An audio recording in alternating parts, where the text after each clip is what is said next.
次賽事設有48項男女分齡個人賽，適合唔同年齡嘅兒童以及青少年參與，亦都設有公開組。商場好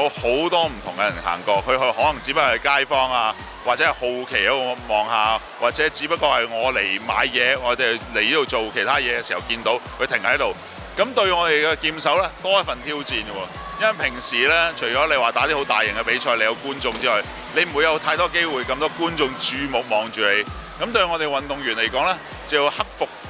俾人注視住嗰種嘅壓力嘅，同埋一個即係空曠嘅場地啦。同你自己喺劍會度呢，一個你比較相熟的式嘅環境呢嘅訓練呢，好唔同嘅。所以對我哋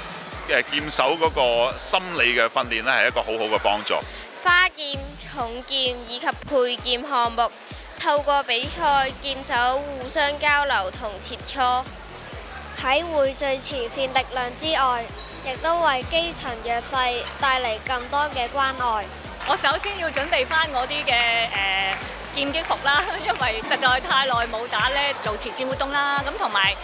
都係輕鬆咁嘅心態去打剛才嗰場嘅比賽。喺商場打比賽對於我嚟講，我覺得問題唔係好大，因為即係當投入咗喺個比賽裏邊咧，即係其實個環境係點樣，即係我都冇乜點樣理㗎啦嚇，都係集中喺發掘對手嘅錯誤，揾機會去進攻或者揾機會得分咯。